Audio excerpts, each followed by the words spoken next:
Olá, estudantes do quarto ano, tudo bem com vocês? Sou o professor Marcos e estamos iniciando nossa aula número 16. Lembrando que a aula de hoje é a continuação da aula 15, notas musicais. Anote então o tema e a data de hoje.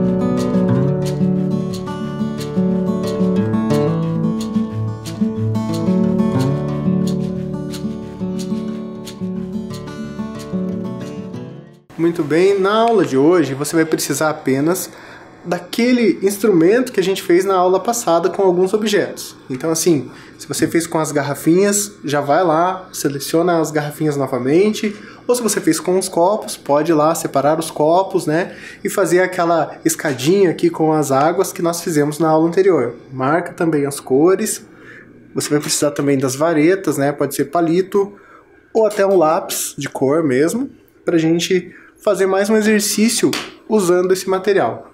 Eu vou dar alguns minutos para você selecionar o material.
Continuando aqui então, notas musicais. Na aula anterior a gente trouxe essa definição. O que é uma nota musical? É um elemento mínimo de um som, formado por uma única vibração do ar. Cada nota possui uma duração e uma altura. A gente vai ver que é até um pouco mais do que isso, tá? Eu vou começar mostrando um vídeo para vocês. Eu gostaria que nesse vídeo vocês observassem ali aquele gráfico da escadinha e começassem a pensar as notas musicais, né? Fazendo aqui uma relação com uma escada. Então o vídeo que a gente vai ver com a Deia ela tocando na flauta algumas notas musicais, ou a escala que a gente mais conhece. Vamos ver então.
Então, você deve ter estranhado que eu falei vamos ver o vídeo com a Deia. Então, a Deia, que nós vimos, é filha da professora Deia, que nós já acompanhamos durante os vídeos. Então eu quero agradecer a Deia pela cortesia, por ter feito o vídeo gentilmente para nós.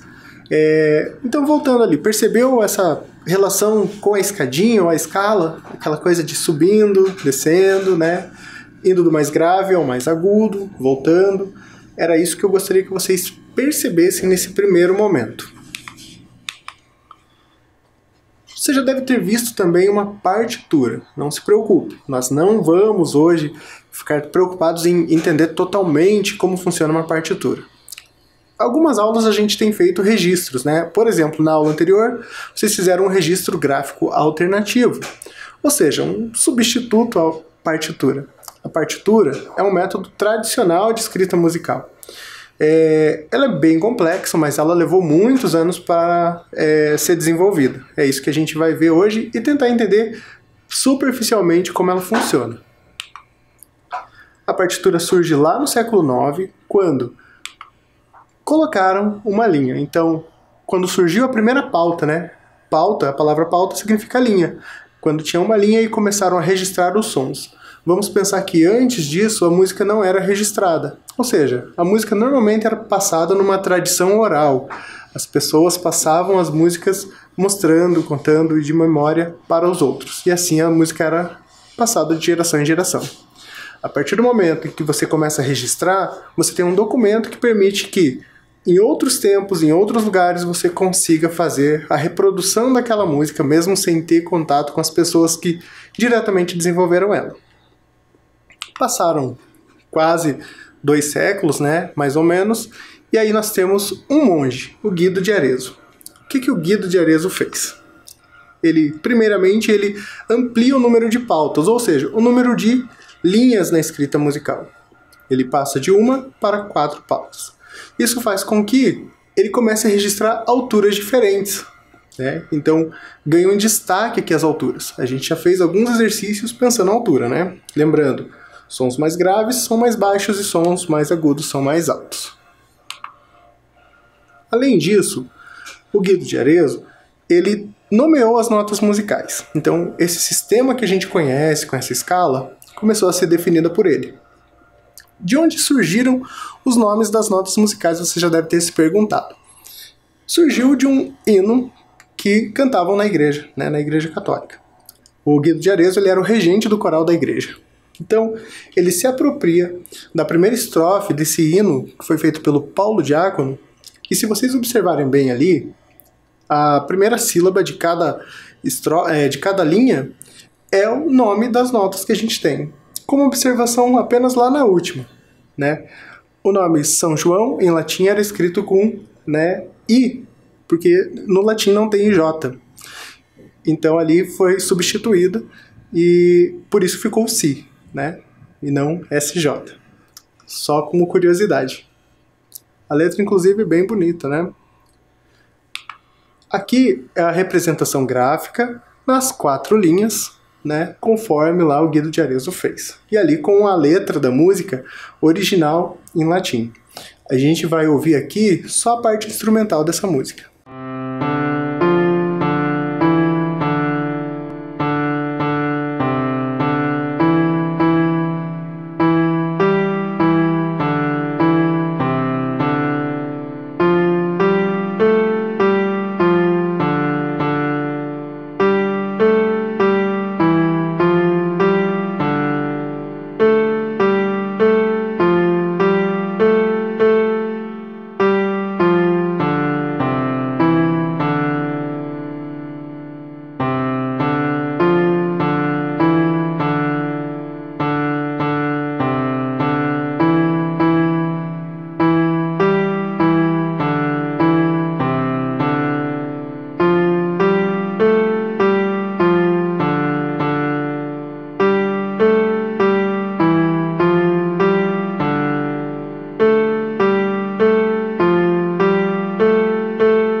Então, perceberam essa relação da música ali com a escrita? A ideia era justamente essa, né? Sempre que estivermos ouvindo, tentar perceber tanto essa relação com a escrita e também essa relação com os sons. Conseguiu perceber as diferentes notas, né? Aquela escala que foi usada ali? Vamos seguindo então. Aproveitando que a gente está falando de alturas e de registro também, voltou a circular nos grupos, né, esse vídeo bem conhecido aí de algum tempo, de 2009 para ser mais exato. Nele conta-se a história do pianista Jarbas Agnelli. Ele fala sobre o processo criativo que levou ele a criar essa música. Como que funciona? Ele estava lendo o jornal e ele se depara com uma fotografia do Paulo Pinto, que ele fez para o jornal Estadão de São Paulo. Na fotografia ele achou muito interessante que tinham alguns pássaros nos fios de luz. E ele fez essa relação justamente. Ele olhou os pássaros e pensou em notas musicais. Naquele momento ele pega essa fotografia e ele faz uma composição musical respeitando a altura ali que os pássaros estavam indicando pela posição nos fios. Ele até fala no vídeo que ele faz uma interpretação da duração, né, de cada nota, porque isso não estava tão evidente, e ele consegue essa melodia muito interessante. E é bem legal nesse vídeo que mostra, inclusive, partes da fotografia. Vamos prestar atenção, então.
Então, o que acharam? Interessante no vídeo, né, que ele mostra inclusive as notas ali nas posições dos pássaros. Bem legal mesmo, e pensar que, como diz o Jarbas, inclusive no vídeo na íntegra, né, que está disponível no YouTube, ele fala que ele vê música em tudo. E é bem interessante isso, que justamente essa música transmite essa possibilidade. Vamos seguindo aqui então. Lá no século XII, a partitura começa a registrar a duração das notas. Como assim? Se a gente olhar as figuras que estão ali dispostas, vamos tentar simplificar um pouco. Vocês estão vendo que ali a gente tem uma forma bem conhecida, que é a clave de Sol, que é o primeiro elemento que está sobre as pautas. A gente tem 2 números, a gente não vai falar sobre isso agora. Em seguida a gente tem um conjunto de notas.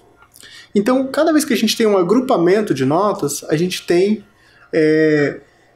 essa duração registrada dentro de um pulso. Opa, ficou complicado. Lembram que a gente fez lá o exercício usando a palavra chocolate?